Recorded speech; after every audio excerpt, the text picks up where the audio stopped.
All join palms. Repeat after me. I take refuge in the Buddha. I take refuge in the Buddha. I take refuge in the Dharma. I take refuge in the Dharma. I take refuge in the Sangha. I take refuge in the Sangha. Keeping the palms joined.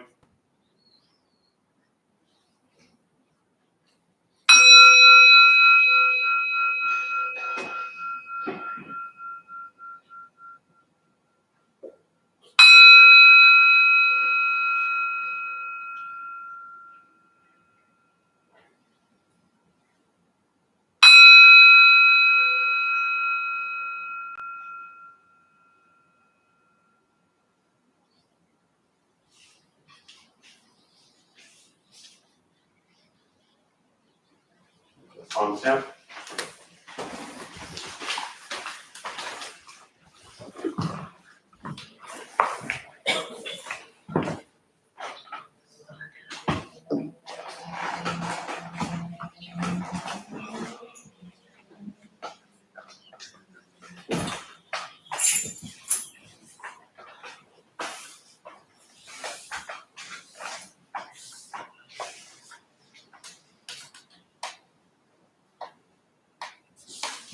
All right, good evening, everybody. Nice to see you all. Thank you for showing up. Anyone here for the first time? Those here for the first time, what brings you here? A friend invited me. Were you warned about where you were going? I was, and I'm excited about it. I've been doing some meditation at home for years, and so Yeah. I'm excited to be here. Glad you're here. This is my roommate, and she brought me here. Always the friend, always the roommate. Yeah. No bribes involved, just like, hey, you want to come to meditation? We did talk about ice cream after. See, it's always I was just joking about it being the bribe of pizza and beer afterwards. Whatever works, right? Whatever it takes. What else? First time here. I saw a couple other hands in the back. Yeah. My girlfriend invited me. It's all be interesting. Nice. If your girlfriend invited you, that means you got a lot to work on. It's nice when, it's kind of rare that you don't see too many couples, partners together doing this stuff. Seriously. I've been doing this a long time, and it's usually one or the other. And it's really nice when, you can work on this stuff together, with a partner, because often it's, one person going to deal with their mess to, so the other one can deal with their mess, but we all have a mess, And when we can work on that, if we're in a relationship, if we can work on that, with that person, it's really nice. So, yeah, well, I'm glad you're here. Yeah, this practice, it's, as I always say, it's relatively simple to understand. It's not that complicated. Meditation, Buddhist teachings are pretty basic. It's just a matter of, can we continuously practice it? Can we figure out how to integrate it into our daily lives? And when it becomes something that's not just something you go to that's outside of your normal daily life, and it becomes something that you actually bring into your daily life, that's where, you begin to really benefit from this stuff. Otherwise, it's, very often people treat this almost like you're going to a movie, or you're going to a show, or you're going to a class, like you're going to kind of observe something and analyze it and talk about it and decide if you liked it or didn't like it or what was going on. But ultimately, to practice meditation in Buddhism is to see how can you bring it back into your life. And if you bring it back into your life and you begin to practice loving kindness, compassion, joy, equanimity, generosity, morality, patience, diligence, concentration, wisdom, all these things that, those words are very simple to understand. When we begin to bring that into our lives, not only do we benefit, but those around us also really benefit from it. So, so I'm glad you're all here. To those joining virtually, welcome. I'm glad you're here as well. As I've mentioned the last couple of times, we're in the process of upgrading our streaming system so our millions of followers can watch effectively. We've had a little some issues the last couple of weeks, so we've got a temporary solution, which the last few days has worked out quite well. So We'll stick with this as we continue to kind of upgrade the streaming process. So we'll start with the meditation practice. For those who are maybe here for the first time and never sat before, a couple things to tell you before we begin. Nothing's going to happen to you. All right, you're not going to float away. You're not going to have any mystical, magical experiences. The mind that races all day long is not going to shut off. Don't judge your practice, meaning don't ask yourself, is this working or not working? Are you doing it right or wrong? We're just going to sit, we're going to breathe. You'll hear sounds inside the room, sounds outside. This is life. Life is filled with chaos. And this practice is learning to get quiet and still within all of the chaos. Posture, you just want to be comfortable. If you are on a cushion, often helps if you slide to the front third, pushing the stomach forward, allows the back to straighten. If you're on a bench or chair, however you're seated, also just trying to sit up straight, hands are on the knees or lap, whatever's comfortable. If you need to move, simply move. Movement doesn't make you a bad meditator, it just means you need to move. Especially for those who are brand new, you're not trying to shut your mind off, you're not going to go blank, you're not going to think nothing. Your mind will continue to race. I'll say things periodically to either wake you up because you've fallen asleep or remind you that you're lost in thought and bring you back to present moment. I'll guide us as we begin and we'll settle into a little bit of silence. Most important, do not expect anything. We're just going to sit and breathe.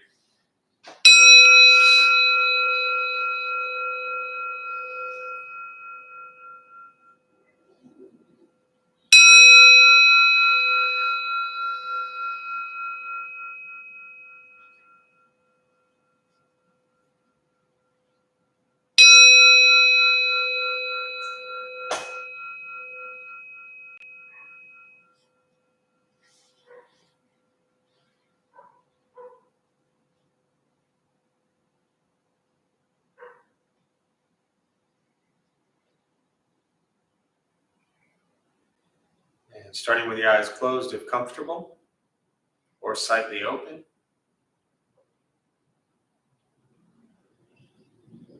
Mouth is open or closed. We'll start with taking 3 deep breaths slowly.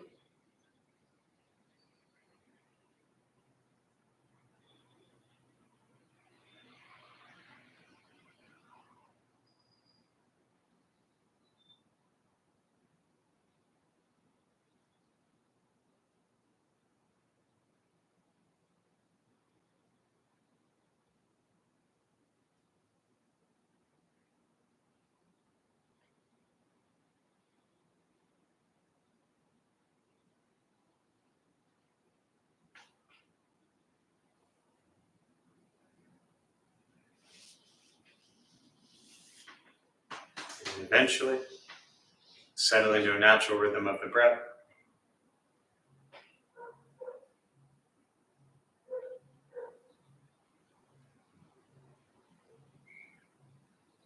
Noticing the mind as it wanders, jumping from thought to thought.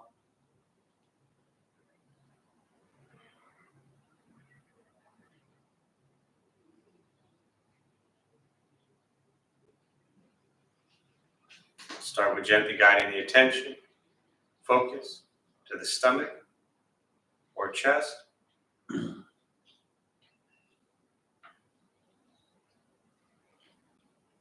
Breathing in, feel them rise. Breathing out, they fall.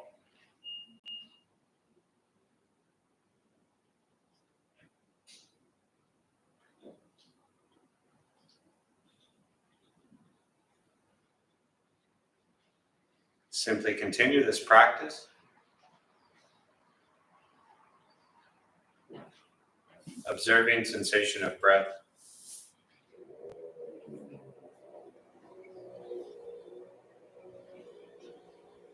Expecting nothing but to sit and breathe.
As the mind wanders, lost in thought,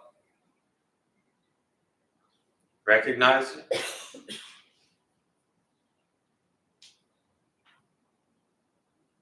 Release that thought. Return attention, focus to the breath.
Breathing in, follow breath in.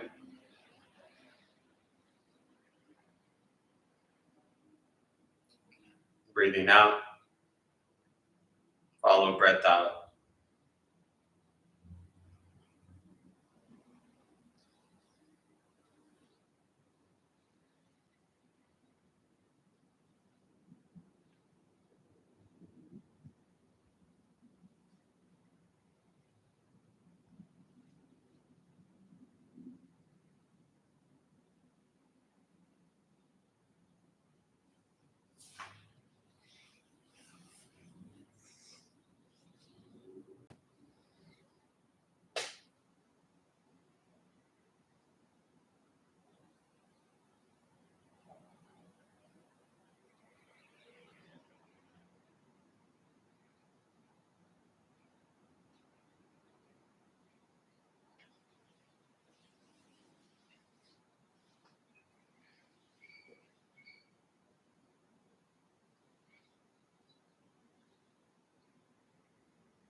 Letting go of expectations. Letting go of judgments from your practice.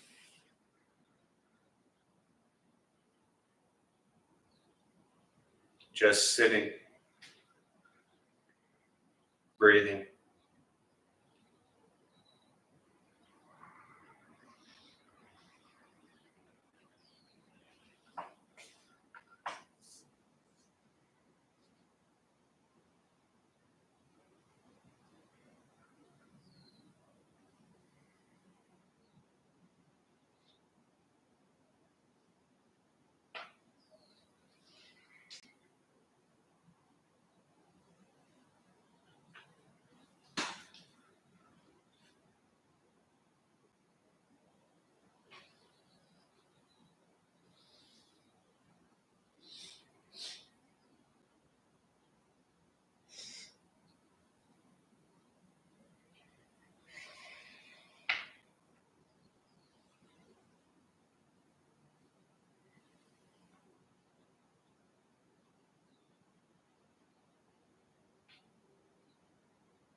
And with the body still, rested,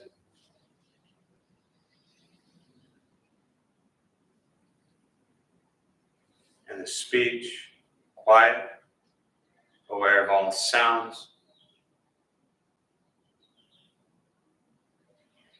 and the mind learning to settle.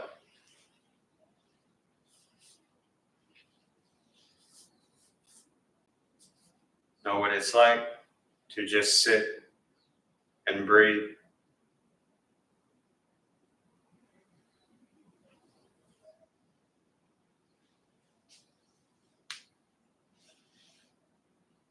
Knowing with each breath, there's nothing else to do.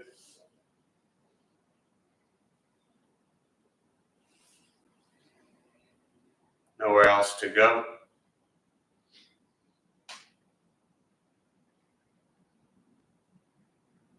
And no one else to be.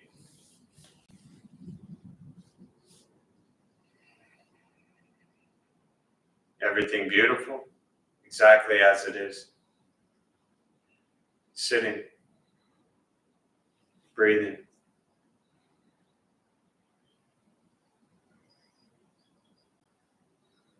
And once again, taking 3 deep breaths, slowly.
As you slowly open the eyes,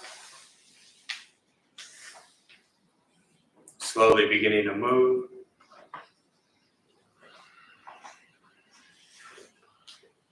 And most important, with the practice of meditation, is to recognize how you feel now, immediately after.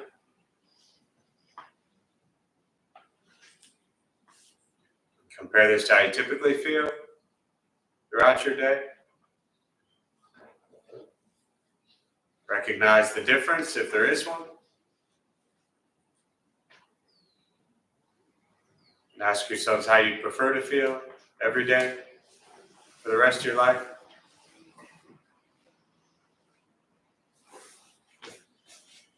And realize however you feel now, if it's quiet, calm, and still, or a busy mind, racing mind, whatever you're sitting with this moment, it's nothing to do with anything I said. It's nothing to do with how you sit and hold the hands or cross the legs. It's nothing to do with the sounds around us or anything else for that matter. It's everything to do with your own mind and your own mind's reaction to an external condition. This is what the Buddha called pratitya samutpata, means dependent origination. This is the basis of the Buddha's awakening. The word Buddha simply means awakened. He was a human being, no different than any one of us, who began to understand why he suffered, why he got angry, sad, depressed, stressed, anxious. He began to understand the causal relationship of all phenomena. What that means, very simply, for all of us, regardless of where you come from or what you believe in or where you think you're going, your whole life is filled with things that happen. You react. More stuff happens, more reactions. That's it. That's what we get. This practice is simply learning what it's like to respond to something quietly, peacefully, still. Because for most of us, the way you responded to the last 20 minutes is quite different from how you respond to every other 20-minute period of your day. So all we're working on is closing the gap to where the way you feel now is closer to how you feel always. Just as driven, motivated, productive, successful, whatever that means to you in your respective lives. But with a mind that's steady, clear, focused, distracted by nothing, disturbed by no one. It's not an easy practice. It's not necessarily fun. It's not an escape, as often people think it is. If your life is a crazy, hectic, stressed out mess, meditation doesn't fix that. It helps you become aware of your life that's a crazy, hectic, stressed out mess, so you can begin to make changes in your life. This is direct perception into the present moment. The present moment is filled with chaos, conflict, difficulties, challenges. That's what we get every single day of our lives. It has always been that way, and it will always be that way. And this practice is learning to be with it as it arises. Meditation is free. Buddhist practice is free. It's just sitting, breathing, becoming aware of what you think, what you say, and what you do in each moment. That's all. Once we stop trying to change, fix, control, manipulate everything and everyone around us, hoping they do that, hoping they do this, wishing they would do that, wishing they would do this, we spend so much time focused on the actions of others. And this practice is working on your thoughts, your words, and your actions. That's what we bring into the world. It doesn't mean you ignore what's going on. It doesn't mean you close your eyes to what's going on. But it starts with what you're doing, what you're thinking, and what you're saying. And from there, you fight to create change if that's what you want to do. But you do it from a place of loving kindness and compassion, not from a place of hatred and anger. So with that, I'll pause. For me, always, I just prefer to respond to questions, meditation, Buddhist practice, anything you're sitting with. We'll use the rest of our brief time this evening for questions. And to those who are joining virtually, again, welcome. Feel free to say hello. If you have any questions, you can put them on the chat box. I'll do my best to respond. So open up to questions.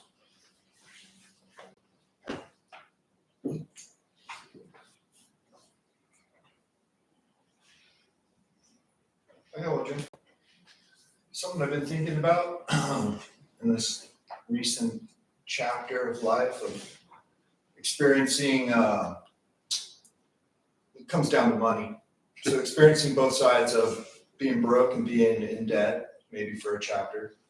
And then also experiencing, having money and money not really being a problem.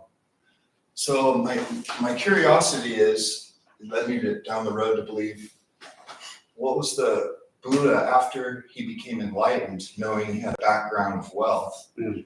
What was his relationship and his practice after being enlightened? His relationship to money, specifically? Yeah. So good question. I think everybody heard it and probably close enough to the mic that I don't need to repeat that for those virtually. But to give it a little context, you touched on it briefly, but just to touch on it again for those who don't know, the Buddha was born 2,500 years ago, 500 years before Christ, and he was a prince. So most royalty have a decent amount of funds rolling in, father was a king and he was raised sheltered, as you know, but again, just real briefly for those who don't know the story, he was raised as a prince, completely sheltered for 29 years. When he was born, they predicted he would either be a great king someday or a very kind of simple, wise ascetic. And his father didn't want him to live that life, so they kept him from seeing old age, sickness, and death.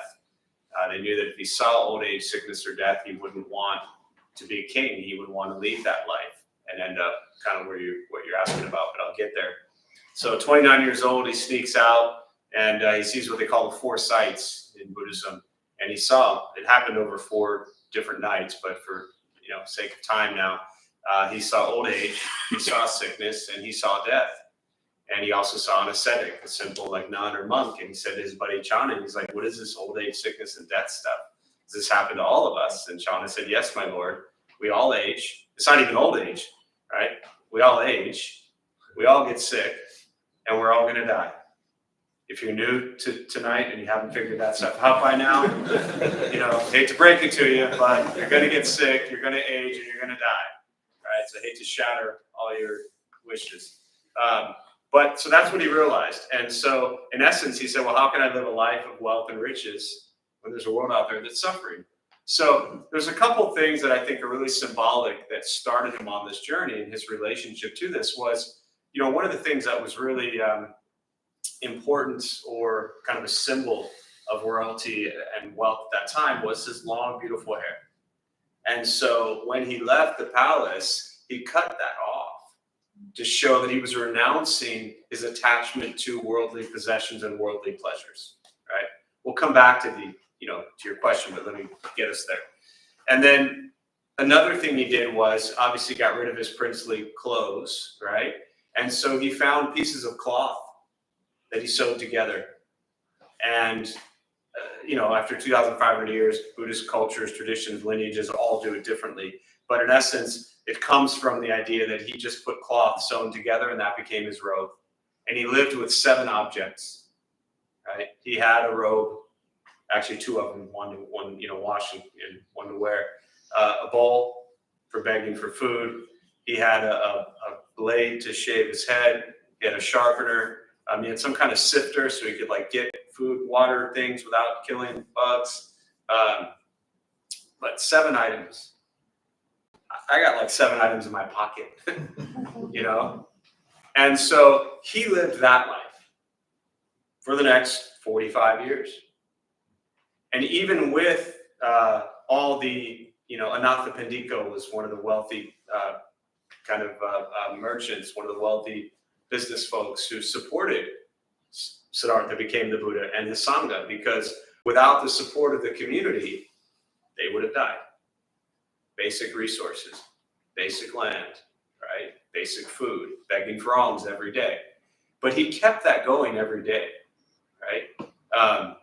I think of my master from Taiwan, and he was a novice monk at the age of 12 and built this, all over the world. Many Buddhist organizations are huge, especially in Asia.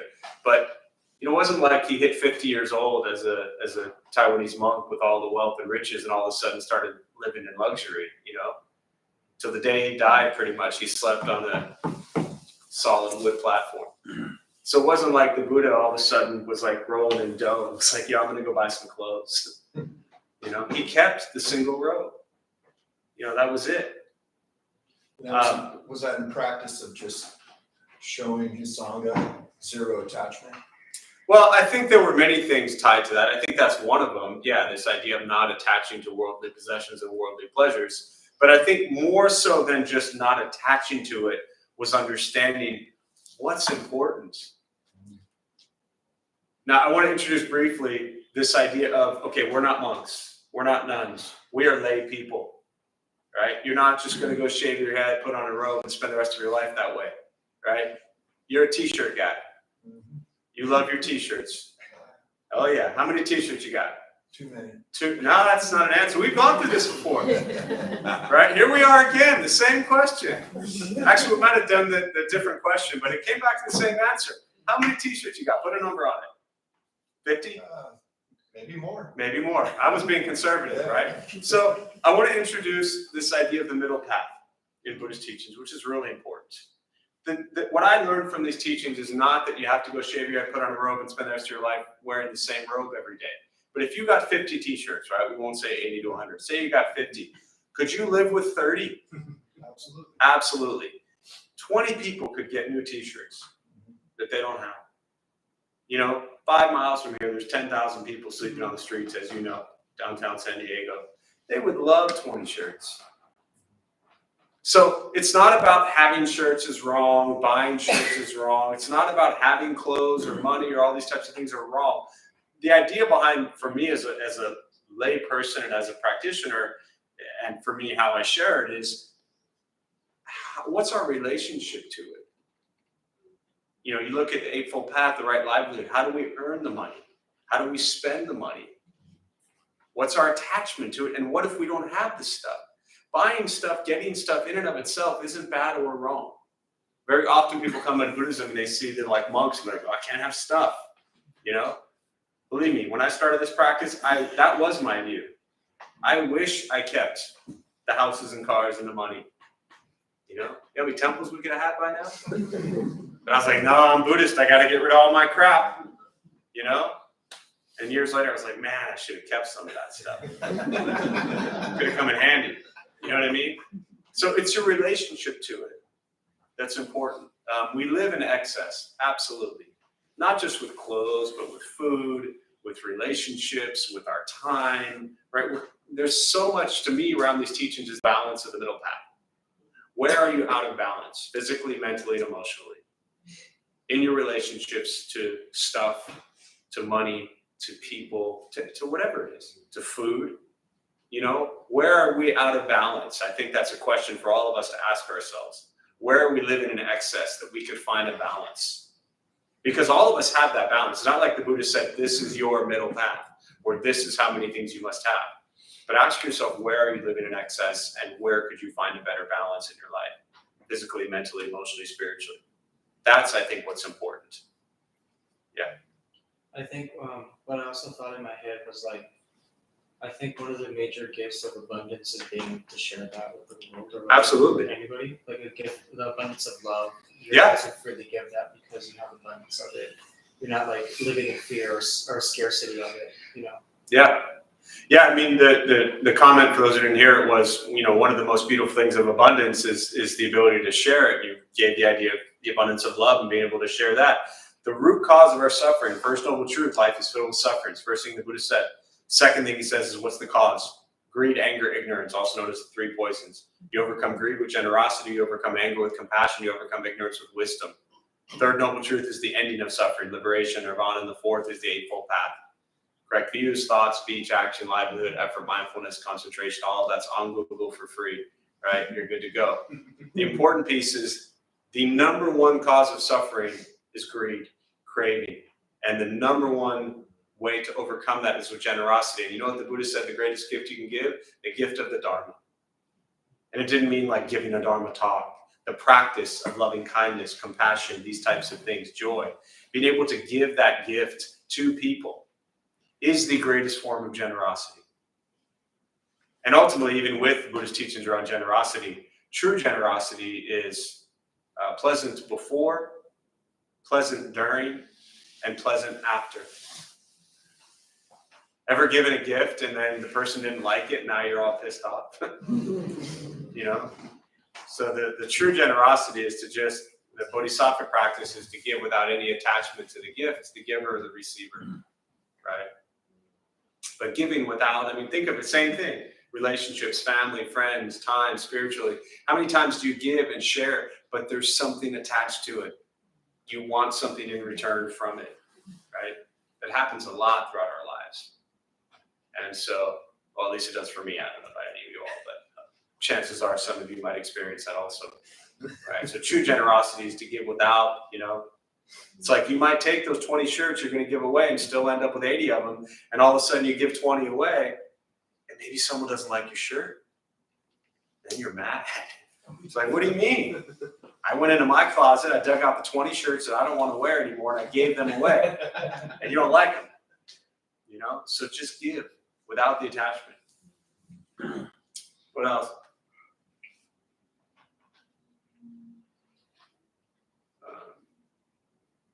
There's a question here.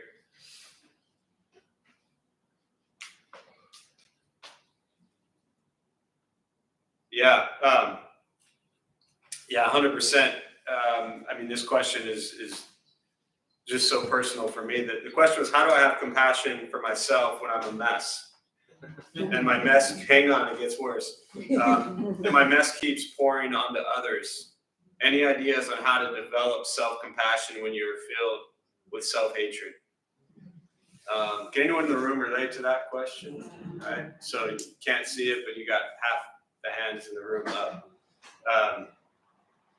And the other half was just too tired to raise their hand.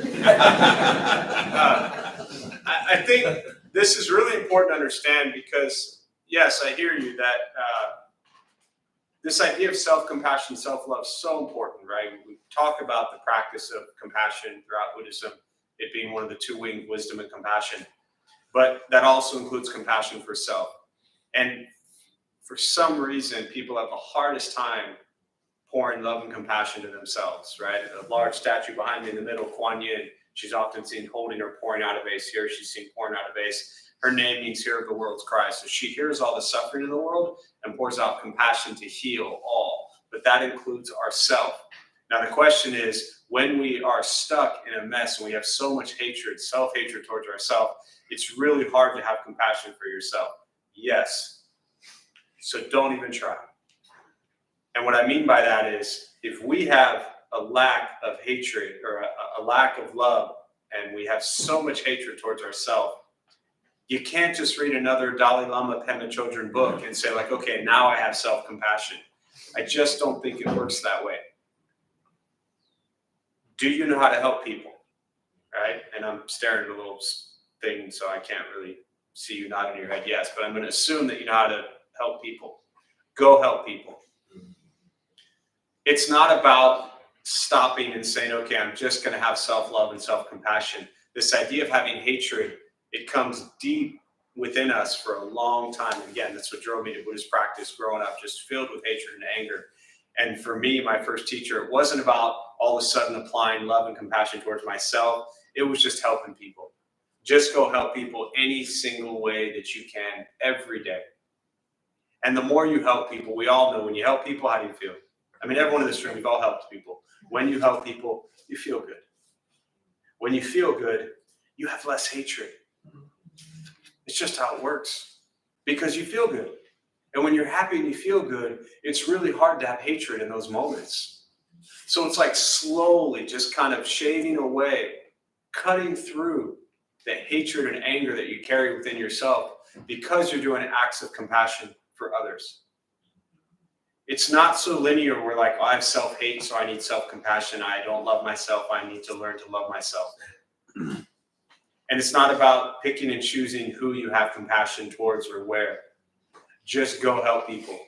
Go to a grocery store, start in a parking lot, pick up trash, help people carry stuff out, anywhere. Just go help people. Find a family member, a friend, stranger, assuming they're cool with it, and just help. And the more you help, the better you will feel. And this is not like 6 weeks and then you're done. This is a lifelong practice. I mean, people often ask, like, well, I've been doing this for 3 months. It's not working yet. I mean, it took the Buddha 45 years, and that was after like thousands of lifetimes. So we got a ways to go, folks. But yeah, just baby steps. Start slow. And the last thing I'll say on that is be patient. Really hard, but give yourself a little break. You're just human. You're doing the best you can. You're going to screw up and do stupid things. Be patient with yourself as you cultivate a spiritual journey. What else?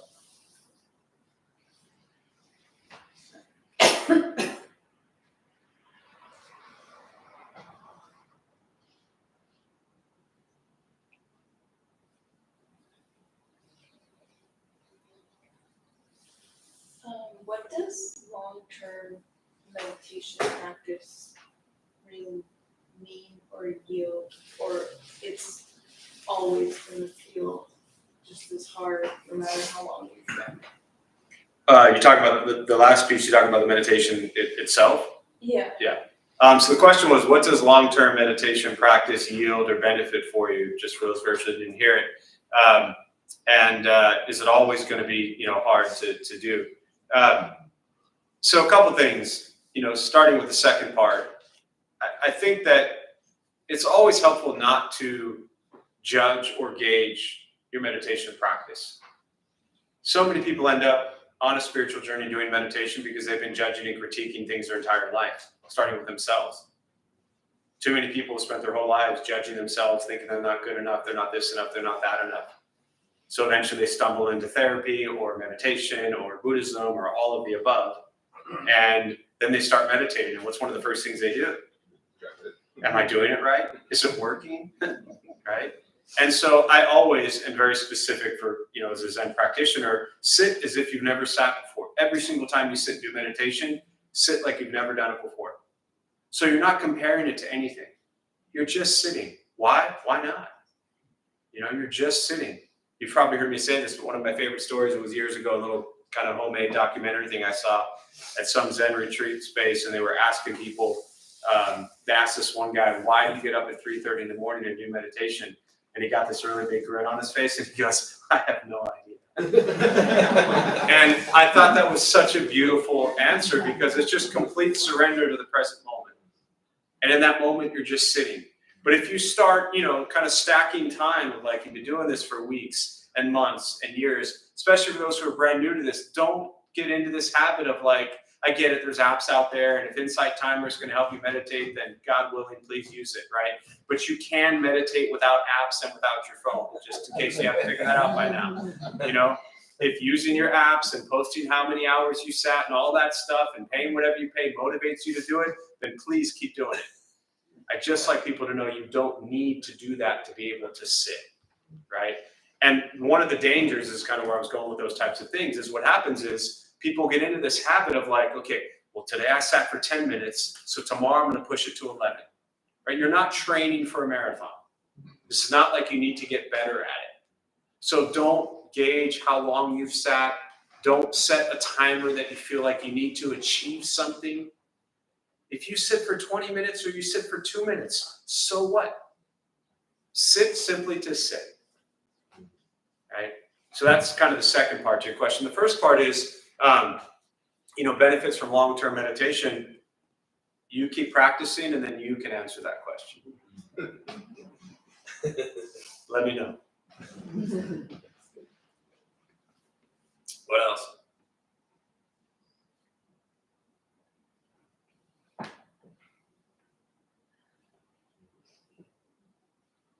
Can you talk about rebirth a little bit more? A little more, yeah. And it's probably a silly question, but when you're reborn, are you leaving a part of you in a former life, and you kind of create a space for, more of yourself to be created in a new life? Definitely one of, if not the top favorite way I've ever heard that question asked. So I give you credit for that, first of all. So let me just paraphrase for those virtually didn't hear it. Can I talk a little more about rebirth? And you said this may be a silly question. There really are truly no silly questions. I mean that seriously. And then you said, when you're paraphrasing here, but when you're reborn, it's like the part of you that's reborn. Are you leaving like part of you in a past life or something like that? So no, but let me back up. At the time of the Buddha, just to put it into context, this again, 2,500 years ago, 500 years before Christ, in India, ancient Vedic, Hindu tradition, religions, for the most part, all of them believed in rebirth. Rebirth, reincarnation, continuation of consciousness. I'll talk about that in a minute. That was just what people believed. If you went up to somebody at that time, at the time Siddhartha, who became the Buddha, was alive, right? For those who don't know, the Buddha was just a person. Like I said earlier, his name was Siddhartha. So at the time of Siddhartha, when he was alive, if you went up to somebody and said, hey, you got one life and then you're going to heaven or hell, they would have thought you were crazy. Like that was ridiculous. Everybody believed there was a rebirth. Fast forward to our modern time and our religious Western views and all that jazz, right? And you tell people today, you're going to be reborn, and they think you're absolutely nuts, right? So when he was teaching at a completely different time and a different view. He wasn't teaching Buddhism so you could all be peaceful and happy and get everything you want out of this life. Shocker, right? You know why he was teaching Buddhism? Did you come here tonight because you wanted to make sure you had a good rebirth? Was that like on your mind at 6:30 as you were getting ready to come here? Did anybody come here because they wanted to make sure they had a good rebirth? No. The opposite. Right? The opposite.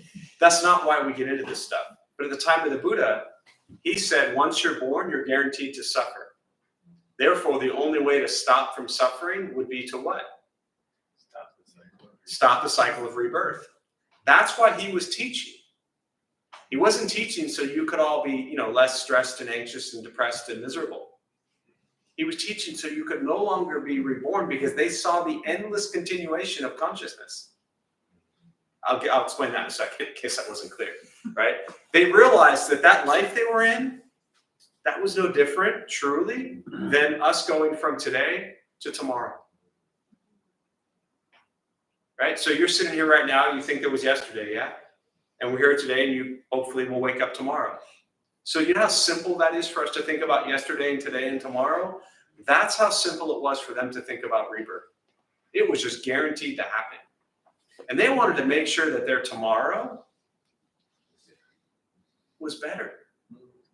I like to look at rebirth, and I'll come back to the consciousness thing in a minute, but I like to look at rebirth because most people in today's day, Western religions, this idea of rebirth, it's not going to happen. So I like to think of rebirth as every moment you're reborn.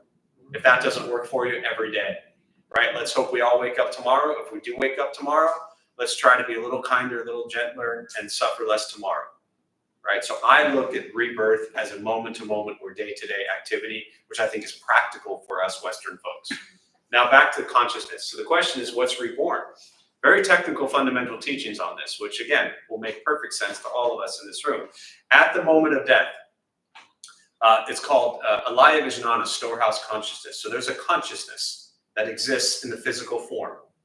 Our physical form is just a shell, and it holds this consciousness. When this shell, this body dies, which it will, could be in 5 minutes, could be in 100 years, we don't know.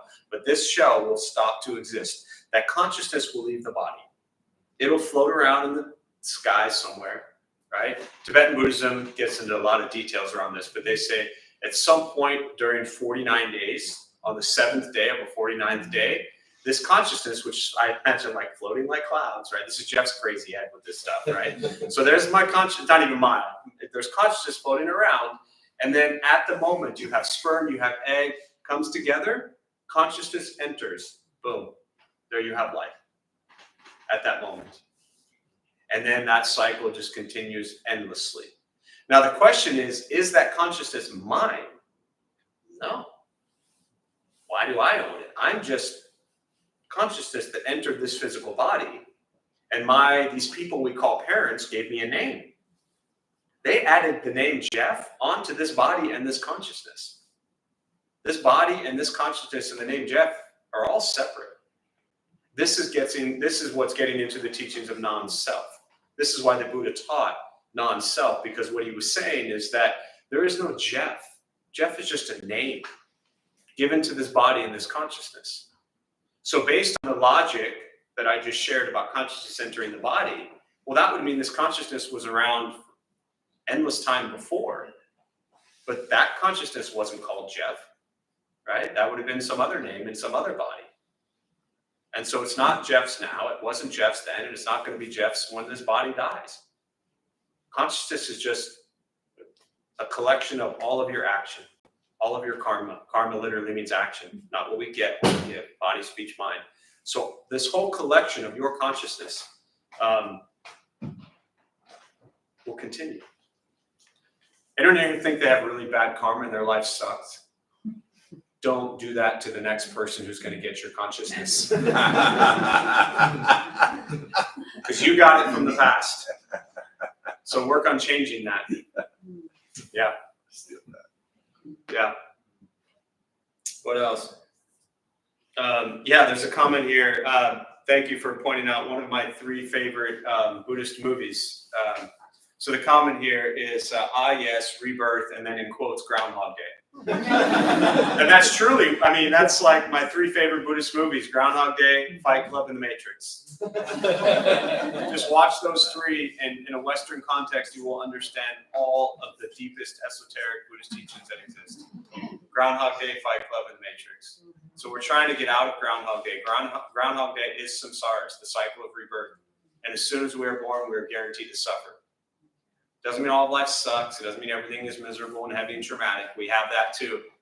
But, you know, little suffering as well. What else? Questions? Yeah. So along those lines, and by the way, I won't even spend the time on how much this has been, you know, I came here with like 13 years sober doing all this stuff. And you know, like I do things and I don't have expectations and I don't have resentments floating, so it's a beautiful thing. I appreciate it immensely. Thank you. Thank you. But it did ironically come up in my meditation recently that I do believe, and I knew it already, but in the whole rebirth thing. Yeah. So is it accurate, just to give an example in your opinion or experience, that like, just as a ridiculous example, if I could heal my tendency or capacity to like have anxiety to an immense degree in this life, will the next consciousness be born without that dilemma ever coming up in the first place? Yeah, no, great question. Not a ridiculous question. Let me just paraphrase those who said it. So you said you come here 13 years, clean, sober. It's been really helpful for you. And you are one that believes in rebirth. So your question is, as you said, a ridiculous example or something like that, if you were in this life able to, I think you said heal or kind of fix your anxiety, does that mean it's not going to come up in a future life? Yeah, that's kind of a general question. Potentially, yes. The reason I say that is to answer it at the like depth of your question, to really kind of honor someone who is like, yeah, I believe in rebirth, right? So to look at it from that lens, it's not so linear. Even rebirth. What I mean by that is this idea that we're kind of like clearing. It's often talked about as like purifying karma or clearing karma or things like that. You may have anxiety in this life that came in through this consciousness that you embody, right? So this consciousness, and what's your name? I'm sorry. Ryan. So this consciousness entered your body. They called you Ryan, and so now you see it as Ryan's consciousness for the time being. And so your question is around, if you fix that anxiety, will there be no more anxiety in future rebirths? All karmic seeds bear fruit, meaning that there could still be other anxiety, to answer that question directly, in that consciousness that is still floating around that may resurface in the future. So I'm not suggesting that you don't work your butt off to like make that happen, because it can definitely decrease it and the likelihood of that decrease. And to kind of come back to a kind of day-to-day example, think about it this way, like, so you, Ryan, has to say anxiety today. If all of a sudden, boom, you just like snap and your anxiety is gone, what's tomorrow going to be like? No anxiety. Phenomenal, right? But maybe a month from now, it might creep back in. So it's not like just white forever. It's not like this clean slate type of stuff. And the other thing to think about is as that consciousness goes on, right? Just like an example of tomorrow, your consciousness that could continue into a next life, maybe for a while there's no anxiety, and then maybe that physical being has experiences that create anxiety, and so it comes back. That makes sense? Yeah. But yeah, again, I like to look at it, for all of us really, at that level, and also just thinking from day to day. A lot of people come in here filled with anger, anxiety, stress, sadness, depression, whatever it is. Work on decreasing all of that. Don't think that meditation and Buddhism is just going to like fix it and make it go away. Because, once you think you're kind of smooth sailing for a little bit and you're like, cool, this stuff works, give it a couple months. Whatever you think you've conquered and overcome, it will come back. But you're better off, and not to like answer your question directly, because I'd like you to figure it out on your own. But the more you practice meditation, the more you work through this stuff, when this stuff comes back, you are better prepared to handle it. The more you cultivate a sense of calm and peace within your life on a day-to-day basis, when things 3 months, 6 months from now come and just kind of like, like a storm, you have a better grounded, practice, more stability to kind of deal with it as it comes up. Yeah. What else? I'll do one more before we close. Can you speak to the teaching of aimlessness and like the saying you already are what you wish to become? In light of that, like you're saying, change, like do what you need to change, right? But does that make sense? Well, the second part, no, but maybe we'll get there. Like, Okay. yeah. When you say aimlessness, are you talking about from a Zen perspective specifically, or this idea of groundlessness, or no effort? Like, what did you read that gave you the idea of aimlessness? Aimlessness from a Zen perspective. Because lots of Buddhist teachers and traditions will call them different things, but Zen mind, beginner mind, you're talking about this idea of leaving no trace. So this aimlessness, the idea for me is that often people ask this question, especially if they're newer to Buddhism, where they'll say like, they have this idea that Buddha, and this isn't your question, but let me just start with this. Often people have this idea that Buddhism means you're just going to like sit under a tree and do nothing and just like let life happen, right? Mm-hmm. To me, I talk about Buddhism being very engaged, very aggressive, very passionate, Thich Nhat Hanh engaged Buddhism, walking with Martin Luther King, fighting for, say, social justice, against racial injustice, like be engaged. I think Buddhism is an activist practice. So it's definitely not passive and sitting back. But this idea of, as you're going through that, aimlessness to me means you're not attached to any expectation or any outcome whatsoever. My first teacher, Venerable Yuzheng, and it came from her teacher, Master Xing Yun, always said, learn to expect nothing from anyone ever. But that doesn't mean that you just sit there not working your butt off to make things kinder and gentler. This actually came up on Sunday at the end of the Heart Sutra class. And then at the end, as we were closing, wrapping up, Nirmal yelled, kind of shouted out, should we close all the windows?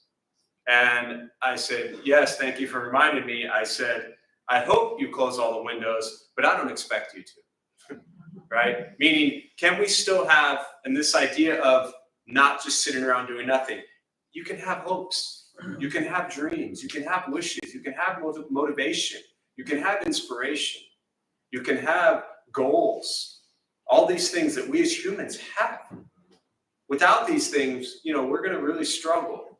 But the question is, can you do that and be okay with the outcome regardless of how it happens, right? And so when I think of aimlessness, how that resonates with me is you have an aim, but you have no idea where it's going. And you're not trying to control it. You're just coming back to every moment, the intention, every thought, every word, every action. What is the intention behind all of those moments? Remember the old flip books? Like you flip like one little page and you flip is like slightly different and you flip through them and it tells the whole story, right? So I've always seen Buddhist practice like that. Every moment of our lives, we are like one little line on that page, creating like 1,000-page flip book. So all we're focused on is that moment of that little line that we're creating. But if you look back on it over a period of time, you flip through it, it tells the whole story. And the second part of this idea of kind of, say that again, You already are what you wish to become.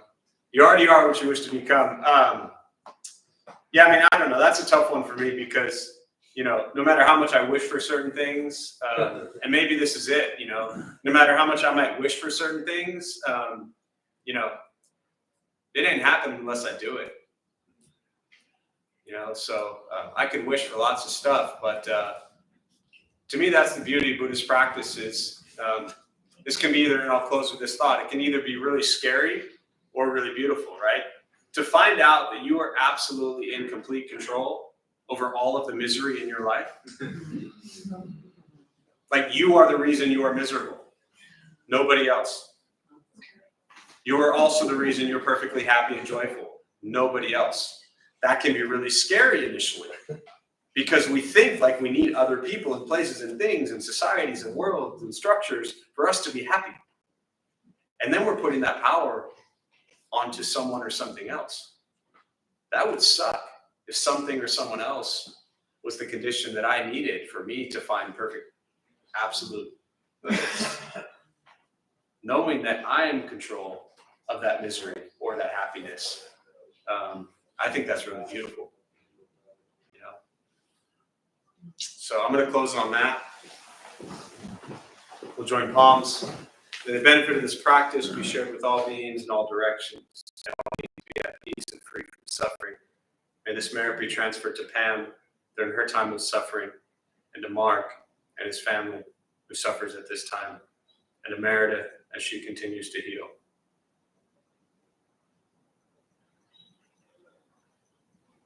And to Megan as well.